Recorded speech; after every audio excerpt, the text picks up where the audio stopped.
Hello दोस्तों, मैं आज आप लोगों के सामने फर्स्ट सेमेस्टर बीसीए की पुस्तक गद्य निकष में रीढ़ की हड्डी एकांकी, जिसके लेखक हैं या एकांकीकार है जगदीश चंद माथुर, वो लेकर आई हूँ। तो चलिए दोस्तों, सबसे पहले हम लेखक का परिचय जान लेते हैं। लेखक का जो जन्म है 16 जुलाई 1971 को हुआ था। जन्म स्थान है उत्तर प्रदेश के शाहजहाँपुर में। और इनके द्वारा जो लिखित रचनाएं हैं, पाँच एकांकी नाटकों का संग्रह भोर का तारा, जो कि 1946 में पब्लिश हुई थी, और एकांकी में कोणार्क है। और ये ऑल इंडिया रेडियो में महानिदेशक का भी काम कर चुकी हैं। और इनका जो निधन है 14 मई 1978 को हुआ है। तो चलिए दोस्तों, हम इसके पात्र परिचय के बारे में जान लेते हैं कि इसमें कौन से कैरेक्टर हैं। यहाँ पे उमा है, जो कि लड़की है जिसकी शादी होने वाली है। रामस्वरूप लड़की के पिता हैं। प्रेमा लड़की की माँ है। शंकर लड़का है। गोपाल प्रसाद लड़के के पिता हैं। और रतन जो रामस्वरूप के घर का नौकर है। तो यहाँ पे सीन क्रिएट होता है। मामूली तरह से सजा हुआ एक कमरा है। अंदर के दरवाजे से आते हुए जिन महाशयों की पीठ नज़र आ रही है वह अधेड़ उम्र में, मतलब अराउंड 45 to 50 ईयर्स के लग रहे हैं। एक तख्त को पकड़े हुए पीछे की ओर चलते चलते कमरे में जाते हैं। तख्त का दूसरा सिरा उनके नौकर ने पकड़ रहा है। तब यहाँ पे रामस्वरूप बाबू जो हैं बात कर रहे होते हैं अपने नौकर से, अभी धीरे धीरे चल, अब तख्त को उधर मोड़ दे, उधर बस। सो नौकर पूछता है कि बिछा दूँ साहब। तो बाबू बोलते हैं रामस्वरूप जरा तेज आवाज़ में, और क्या करेगा, परमात्मा की यहाँ अकल भट रही थी तो तू देर से पहुँचा था क्या, बिछा दूँ साहब, और यह पसीना किस लिए बहाया है। तो नौकर तख्त को बिछा देता डॉक्टर रामस्वरूप की बात सुनकर, और हंसता है। तो बाबू बोलते हैं कि हंसता क्यों है, अभी हमने भी जवानी में कसरतें की हैं, कलसों से नहाता था लोटों की तरह है। यह तख्त क्या चीज़ है, उसे सीधा कर यहाँ बस। और सुन, बहू जी से दरी मांग ला उसके ऊपर बिछाने के लिए भी कल जो धोबी के यहाँ से आई है वही। नौकर जाता है। बाबू साहब इस बीच में मेजपोश ठीक करते हैं, एक झाड़न से गुलदस्ते को साफ करते हैं, कुर्सियों पर भी 2-4 हाथ लगाते हैं। सहसा घर की मालकिन प्रेमा आती है। उनका मालकिन का रंग है गुदुम्बी रंग है, छोटा सा है हाइट उनकी। चेहरे और आवाज़ से जाहिर होता है कि किसी काम में बहुत व्यस्त हैं। उसके पीछे पीछे भीगी बिल्ली की तरह नौकर आ रहा। खाली हाथ बाबू साहब रामस्वरूप दोनों की तरफ देखने लगते हैं। तो प्रेमा बोलती है, मैं कहती हूँ तुम्हें इस वक्त धोती की क्या ज़रूरत पड़ गई है। तब यहाँ एक तो वैसे ही जल्दी में है। तो रामस्वरूप बोलता धोती। तो प्रेमा बोलती अच्छा, पूजा वाली कोठरी में लकड़ी के बॉक्स में ऊपर धुले हुए कपड़े रखे, उन्हीं में से एक चादर उठा ला। सो रतन बोलता और दरी। तो प्रेमा बोलती ये दरी यहाँ तो रखी है कोने में, वह पड़ी तो रामस्वरूप यहाँ पे बोलता है आगे, दरी उठाते और बीबी जी के कमरे में हारमोनियम उठा ला और सितार भी, जल्दी जा। रतन जाता है और पति पत्नी तख्त पर दरी बिछाते हैं। प्रेमा बोलती है, लेकिन वह तुम्हारी लाडली बेटी तो मुंह फुलाए बैठी हुई है। रामस्वरूप कहता मुंह फुलाए, और तुम उसकी माँ किस मर्ज की दवा हो, जैसे तैसे करके लोग पकड़ में आए हैं। अब तुम्हारी बेवकूफ़ी से सारी मेहनत बेकार हो जाए, मुझे दोष मत देना। प्रेमा फिर कहती है, तो मैं क्या करूँ, सारे जतन करके हार गई। तुम्ही ने पढ़ा लिखा कर इतना सर चढ़ा रखा है, मेरी समझ में तो यह लिखाई पढ़ाई के जंजाल आते नहीं। अपना ज़माना अच्छा था, आई पढ़ ली, गिनती सीख ली, और बहुत हुआ तो स्त्री सुबोधनी पढ़ ली। सच पूछो तो स्त्री सुबोधनी में ऐसी बातें लिखी है, ऐसी बातें कि क्या तुम्हारी BA MA की पढ़ाई होगी। और आजकल के तो लक्षण ही अनोखे हैं। सो रामस्वरूप बोलता है कि ग्रामोफोन बाजा होता है ना। तो प्रेमा पूछती है क्यों। तो रामस्वरूप कहता है कि 2 तरह का होता है, एक तो आदमी का बनाया हुआ उसे एक बार चलाकर जब चाहे रोक लो, और दूसरा परमात्मा का बनाया हुआ, उसका रिकॉर्ड एक बार चढ़ा तो रुकने का नाम ही नहीं। तो प्रेमा जब वो मजाक कर रहा होता तो प्रेमा बोलती हटो, तुम्हें भी टिटोली की सूझती रहती है। यह तो होता नहीं कि उस अपनी उमा को राय पर लाते। अब देर ही कितनी रही है उन लोगों के आने की। रामस्वरूप बोलते, तो हुआ क्या? तो प्रेमा कहती है, तुम्ही ने तो कहा था कि जरा ठीक ठाक करके नीचे लाना। आजकल तो लड़की कितनी सुंदर हो बिना टीम टाम के भला कौन पूछता है। इसी मारे मैंने तो पाउडर वाउडर उसके सामने रखा है, पर उसे तो इन चीज़ों से ना जाने किस जन्म की नफरत है। मेरा कहना है कि आंचल में मुंह लपेट कर लेट गई। भाई मैं तो बाज आई तुम्हारी इस लड़की से। रामस्वरूप बोलते, ना जाने कैसा इसका दिमाग है, वरना आजकल की लड़कियों के सहारे तो पाउडर का कारोबार चलता है। फिर प्रेमा बोलती, अरे मैंने तो पहले ही कहा था एंट्रेंस ही पास करा देते, लड़की अपने हाथ रहती और इतनी परेशानी ना उठानी पड़ती। पर तुम तो रामस्वरूप बात को बीच में ही काट कर बोलता है कि चुप चुप दरवाजे से झांकते हुए, तुम्हें कतई अपनी जुबान पर काबू नहीं। कल ही यह बता दिया था कि उन लोगों के सामने जिक्र और ढंग ना होगा, मगर तुम अभी से सब उगले देती हो। उनके आने तक तो ना जाने क्या हाल करोगी। प्रेमा, अच्छा बाबा, मैं ना बोलूँगी, जैसे तुम्हारी मर्जी हो करना, बस मुझे तो मेरा काम बता दो। तो उमा को जैसे हो तैयार कर लो। ना सही पाउडर, वैसे ही बुरी कौन है। पान लेकर भेज देना उसे। और नाश्ता तो तैयार है ना। रतन का आना आ गया। रतन, इधर ला, बाजा नीचे रख, चद्दर खोल, पकड़ ले तो जरा इधर से। चद्दर बिछाते हैं। तो प्रेमा बोलते, नाश्ता तो तैयार है, मिठाई तो वे लोग ज़्यादा खाएंगे नहीं, कुछ नमकीन चीज़ें बना दी है, फल रखे ही हैं, चाय तैयार है और टोस्ट भी, मगर हाँ, मक्खन तो आया ही नहीं। रामस्वरूप बोलते, क्या कहा? मक्खन नहीं आया? तुम्हें भी किस वक्त याद आती है? जानती हो कि मक्खन वाले की दुकान दूर है, पर तुम्हें तो ठीक वक्त पर कोई बात सूझती ही नहीं है। अब बताओ, रतन मक्खन लाए कि यहाँ का काम करे? दफ्तर के चपरासी से कहा आने के लिए, सो नखरों के मारे। तो प्रेमा बोलती है कि यहाँ का काम कौन ज़्यादा है, कमरा तो सब ठीक ठाक ही है, बाजा सितार भी आ गया है, नाश्ता यहाँ बराबर वाले कमरे में ट्रे में रखा हुआ है, सो तुम्हें पकड़ा दूंगी, एक आध चीज़ खुद ले लेना। इतनी देर में रतन मक्खन लेकर ही आ ही जाएगा, 2 आदमी ही तो हैं। तो रामस्वरूप बोलता है, हाँ, एक तो बाबू गोपाल प्रसाद और दूसरा खुद लड़का। देखो, उमा से कह देना कि जरा करीने से आए, ये लोग जरा ऐसे ही हैं, गुस्सा तो मुझे बहुत आता है इनके दकियानुसी ख्यालों पर। खुद पढ़े लिखे वकील हैं, सभा सोसाइटियों में जाते, मगर लड़की चाहते हैं ऐसी कि ज़्यादा पढ़ी लिखी ना हो। और लड़का, बताया तो था तुम्हें, बाप ढेर शेर है तो लड़का सवा शेर। BSc के बाद लखनऊ में ही पढ़ता है, मेडिकल कॉलेज में। कहता है कि शादी का सवाल है, तालीम दूसरा है और तालीम का दूसरा। क्या करूं, मजबूरी है, मतलब अपना है। वरना इन लड़कों और इनके बाप को ऐसी कोरी कोरी सुनाता कि ये भी। देन रतन जो अब तक दरवाजे के पास चुपचाप खड़ा हुआ था, जल्दी जल्दी, बाबूजी, रामस्वरूप क्या है? तब बोलते हैं कि रतन कोई आते हैं। तो रामस्वरूप बाहर झाँक कर देखते हैं दरवाजे से, तो अरे ए प्रेमा, वे आ भी गए। नौकर पर नज़र पड़ते, अरे तू यहाँ खड़ा बेवकूफ़, गया नहीं मक्खन लाने? सब चौपट कर दिया। अबे उधर से नहीं, अंदर के दरवाजे से जा। नौकर अंदर आता है और तुम जल्दी करो प्रेमा, उमा को समझा देना, थोड़ा सा गा देगी। प्रेमा जल्दी से अंदर की तरफ आती है, उसकी धोती जमीन पर रखे हुए बाजे पे अटक जाती है। प्रेमा, उफ, यह बाजा वह नीचे ही रख गया, कमबख्त कहीं का। रामस्वरूप, तुम जाओ, मैं रखे देता हूँ जल। प्रेमा जाती है, रामस्वरूप बाजा उठाकर रखते हैं। हाँ हाँ हाँ हाँ, आइए आइए। गोपाल प्रसाद और उनके लड़के शंकर कान्हा, आंखों से लोक चतुराई टपकती है, आवाज़ से मालूम होता है कि काफ़ी अनुभवी और फितरती महाशय। उनका लड़का कुछ खींच निपोड़ने नौजवानों में से है। आज पतली है, आवाज़ पतली है और खिसियाहट भरी, झुकी कमर इनकी खासियत है। देन रामस्वरूप बोलते, आपने दोनों हाथ मलते हुए, हाँ हाँ हाँ, इधर से तशरीफ़ लाइए, इधर।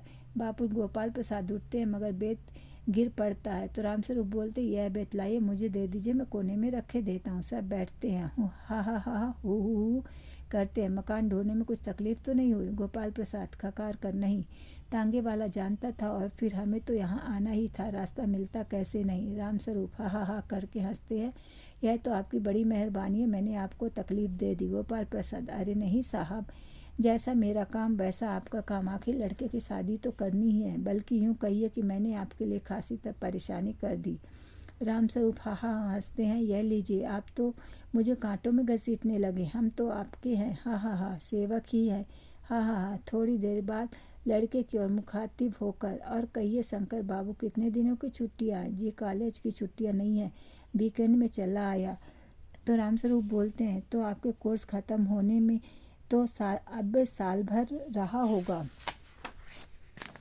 शंकर बोलता है, जी हाँ, कोई 2 साल 2 साल। तो रामस्वरूप को समझ में नहीं आता, तो बोलते साल 2 साल। देन शंकर जी, 1 आध साल का मार्जिन रखता हूँ। तो गोपाल प्रसाद बात ये बताते हैं अपने शंकर के फेवर में कि बात यह है साहब कि यह शंकर 1 साल बीमार हो गया था। क्या बताएं, इन लोगों की इसी उम्र में सारी बीमारियां सताती हैं। एक हमारा ज़माना था कि स्कूल से आकर दर्जनों कचौड़ी उड़ा जाते थे, मगर फिर जो खाना खाने बैठते थे तो वैसे ही भूख लगती थी। तो रामस्वरूप बोलते हैं, कचौड़ियाँ भी तो उस जमाने में पैसे की 2 ही आती थी, और अकेले 2 आने के इंतजाम करने की ताकत थी अकेले। और अब तो बहुतेरे खेल वगैरह भी होते हैं स्कूल में। तब ना वॉलीबॉल जानता था, ना टेनिस, ना बैडमिंटन, बस कभी हॉकी या कभी क्रिकेट कुछ लोग खेला करते थे। मगर मजाल कि कोई कह जाए कि यह लड़का कमज़ोर है। शंकर और रामस्वरूप खीसे नहीं पोड़ते हैं। देन रामस्वरूप, जी हाँ, जी हाँ, उस जमाने की बात ही दूसरी थी, हा हा हा। गोपाल प्रसाद बोलते जोशीले आवाज में। और पढ़ाई का यह हाल था कि एक बार कुर्सी पर बैठा कि 12 घंटे की सीटिंग हो गई। 12 घंटे की। जनाब, मैं सच कहता हूँ, उस जमाने का मैट्रिक भी वह अंग्रेजी लिखता था फर्राटे की आजकल के एमए भी मुकाबला नहीं कर सकते। धन रामस्वरूप क्या बोलता है? रामस्वरूप, जी हाँ, जी हाँ, यह तो है ही। गोपाल प्रसाद, माफ़ कीजिए बाबू। रामस्वरूप, उस ज़माने की जब याद आती है तो आप अपने को जब्त करना मुश्किल हो जाता है। रामस्वरूप, हा हा हा, जी हाँ, वह तो रंगीन ज़माना था, रंगीन ज़माना, हा हा हा हा। शंकर भी ही करता है। गोपाल प्रसाद एक साथ अपनी आवाज़ और तरीका बदलते हुए, अच्छा तो साहब फिर बिजनेस की बात की जाए। रामस्वरूप चौंक जाते हैं। वो सोचते कहीं लेन देन की बात ना हो। तो चौंकर, बिजनेस की? समझदार, ओह अच्छा, समझा, अच्छा अच्छा, लेकिन ज़रा नाश्ता तो कर लीजिए। उठते हैं गोपाल प्रसाद, यह सब कुछ आप क्यों तकल्लुफ़ कर रहे? रामस्वरूप, हा हा हा, तकल्लुफ़ किस बात की? हा हा हा, यह तो मेरी बड़ी तकदीर है कि आप मेरे यहाँ पे तशरीफ़ लाए, वरना मैं किसी काबिल नहीं। किस काबिल हूँ?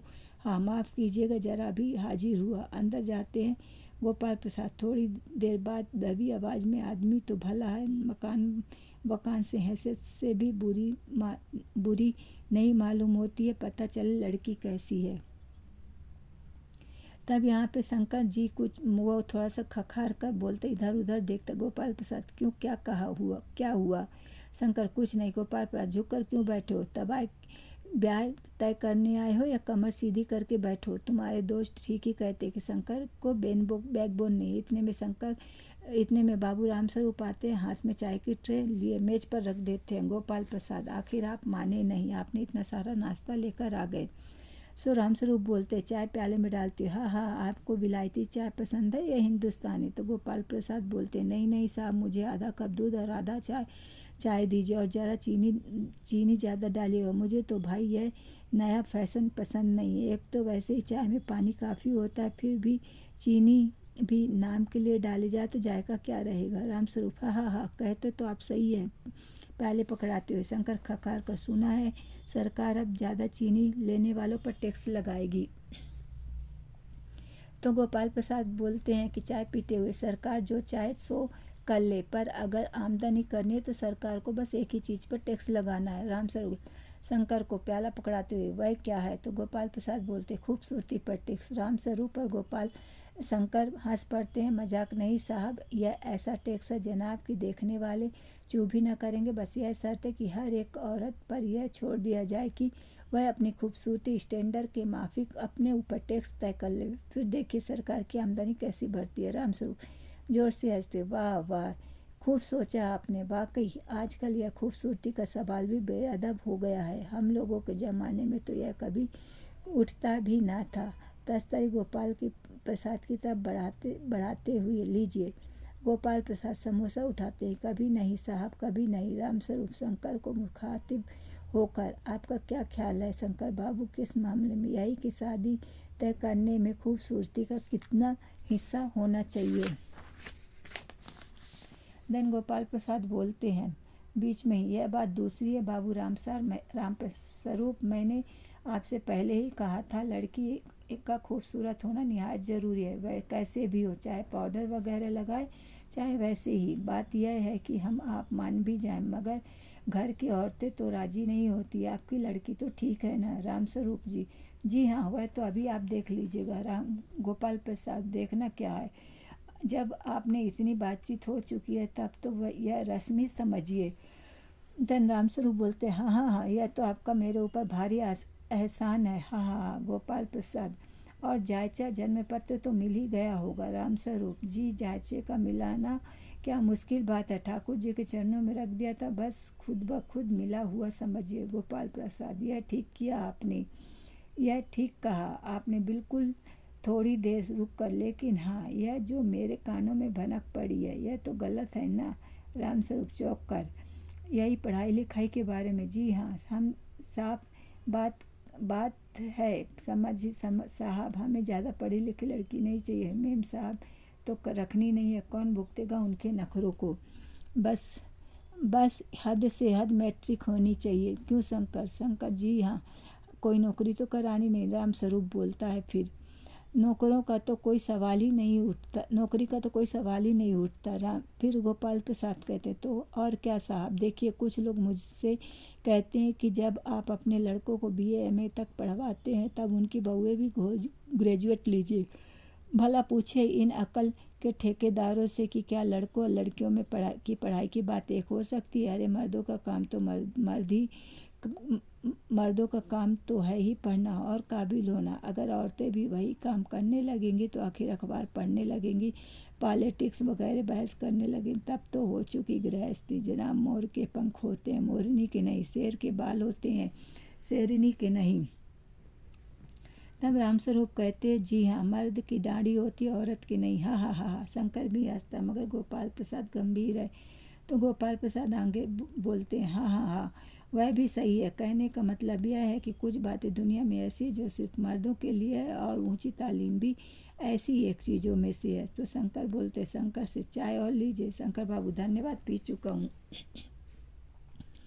देन रामस्वरूप, गोपाल प्रसाद थे आप? गोपाल प्रसाद, बस साहब, यह खत्म कीजिए। रामस्वरूप, आपने तो कुछ खाया ही नहीं, चाय के साथ टोस्ट नहीं लेते क्या? बताएं। वह मक्खन। गोपाल प्रसाद, नाश्ता ही तो करना था साहब, कोई पेट तो भरना ही नहीं था, और फिर टोस्ट वोस्ट मैं खाता भी नहीं हूँ। हाँ हाँ हाँ। मेज को एक तरफ सरका देते हैं, अंदर के दरवाजे की तरफ मुँह करके जोर से, अरे जरा पान भिजवा देना। सिगरेट मंगाऊं? गोपाल प्रसाद जी, जी नहीं। पान की तस्तरी हाथों में ले उमा आती है, सादगी के कपड़े, गर्दन झुकी हुई। गोपाल प्रसाद आंखें गड़ाकर और शंकर आंखें छिपाकर उसे ताक रही हैं।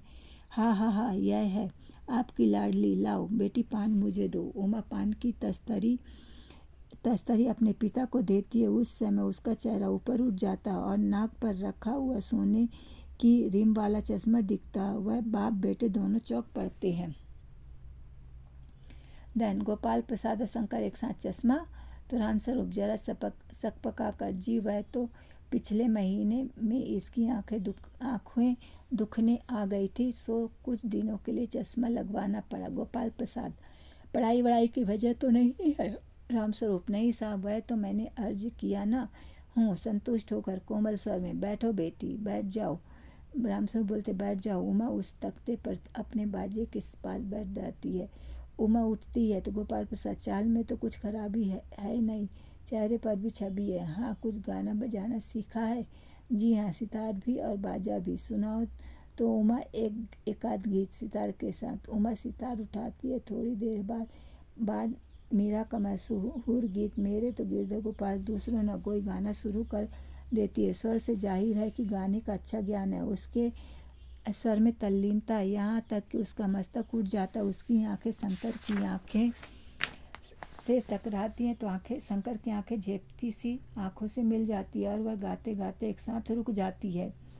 रामस्वरूप, क्यों, क्या हुआ, गाने को पूरा करो। उमा तो गोपाल प्रसाद, नहीं नहीं साहब, काफ़ी है, लड़की आपकी अच्छा गाती है। तो उमा सितार रख कर अंदर जाने को उठती है। गोपाल प्रसाद, अभी ठहरो बेटी। रामस्वरूप, थोड़ा और बैठो बेटी, बैठी रहो। उमा बैठती है। गोपाल प्रसाद उमा से, तो तुमने पेंटिंग वेंटिंग भी? तो उमा चुप रहती है। रामस्वरूप, हाँ वह तो आपको बताना ही भूल गया, यह जो तस्वीर टंगी हुई है कुत्ते वाली, इसी ने खींचा है, और यह दीवार पर भी। तो गोपाल प्रसाद, यह तो बहुत अच्छा। और सिलाई वगैरह? रामस्वरूप बोलते हैं, सिलाई तो सारे घर की इसी के जिम्मे रहती है, यहाँ तक कि मेरी कमीजें भी। तो गोपाल प्रसाद बोलता है, ठीक है, लेकिन हाँ बेटी, तुमने कुछ इनाम भी जीते हैं। तब यहाँ पे उमा चुप रहती है। रामस्वरूप इशारे के लिए खांसते हैं, लेकिन उमा चुप है। उसी तरह गर्दन झुकाए गोपाल प्रसाद अधीर हो उठते हैं, और रामस्वरूप शक पकाते हैं। सब रामस्वरूप बोलते हैं, जवाब दो। उमा गोपाल से हाँ जरा शर्माती है, इनाम तो इसने बहुत सारे जीते हैं, कहने का मतलब ये है। तो गोपाल प्रसाद रूखी आवाज़ में, जरा इसे भी तो मुंह खोलना चाहिए। तो रामस्वरूप, उमा देखो, आप कह रहे हैं ना, जवाब दो ना। तो उमा हल्की लेकिन मजबूत आवाज़ में, क्या जवाब दूं बाबूजी? जब कुर्सी मेज बिकती है तब दुकानदार कुर्सी मेज से कुछ नहीं पूछता, सिर्फ खरीदार को दिखला देता, पसंद आ गई तो अच्छा, वरना। तो रामस्वरूप चौंक जाते हैं, खड़े हो जाते हैं। उमा बोलते हैं, अब मुझे कह लेने दीजिए बाबूजी, ये जो महाशय मेरे खरीदार बनकर आए हैं, इनसे जरा पूछिए कि क्या लड़कियों के दिल नहीं होता? क्या उनको चोट नहीं लगती? क्या वे बेबस भेड़ बकरियां हैं जिन्हें कसाई अच्छी तरह से देखभाल कर खरीदते हैं? गोपाल प्रसाद, यह तो हमारी बेइज्जती है। जरा उमा ताव में आकर, जी हाँ, हमारी बेइज्जती नहीं होती जो आप इतनी देर से नाप तोल कर रहे हैं। और जरा अपने इस साहबजादे से पूछे कि अभी पिछली फरवरी में ये लड़कियों के हॉस्टल के इर्द गिर्द क्यों घूम रहे थे और वहाँ से क्यों भगाए गए? शंकर, बाबूजी चलिए। गोपाल प्रसाद, लड़कियों के हॉस्टल में? क्या तुम कॉलेज में पढ़ी हो? सर रामस्वरूप चुप। तो उमा बोलते, जी हाँ, मैं कॉलेज में पढ़ी हूँ, मैंने BA पास किया है, कोई पाप नहीं किया, कोई चोरी नहीं किया, और ना आपके पुत्र की तरह ताक झांक कर कायरता दिखाई। मुझे अपनी इज्जत, अपने मान का ख्याल है, लेकिन इनसे पूछिए कि ये बस किस तरह नौकरानी के पैरों पकड़कर अपना मुंह छिपाकर भागे थे। रामस्वरूप, उमा। गोपाल प्रसाद खड़े होकर गुस्से से, बस हो चुका बाबू रामस्वरूप, आपने मेरे साथ दगादी की है। आपकी लड़की BA पास है और आपने मुझसे कहा था कि सिर्फ मैट्रिक तक पढ़ी है। लाइए मेरी छड़ी, मैं चलता हूँ। छड़ी ढूंढकर, BA पास है? ओफो, गजब हो गया, झूठ का भी कुछ ठिकाना नहीं। आओ बेटे चलो, दरवाजे की ओर जाते हैं। देन, जी हाँ जाइए, ज़रूर जाइए। उमा कहती है, लेकिन घर जाकर जरा यह भी पता लगाइएगा कि आपके लड़के लाडले बेटे की रीढ़ की हड्डी भी है या नहीं है, यानी बैकबोन।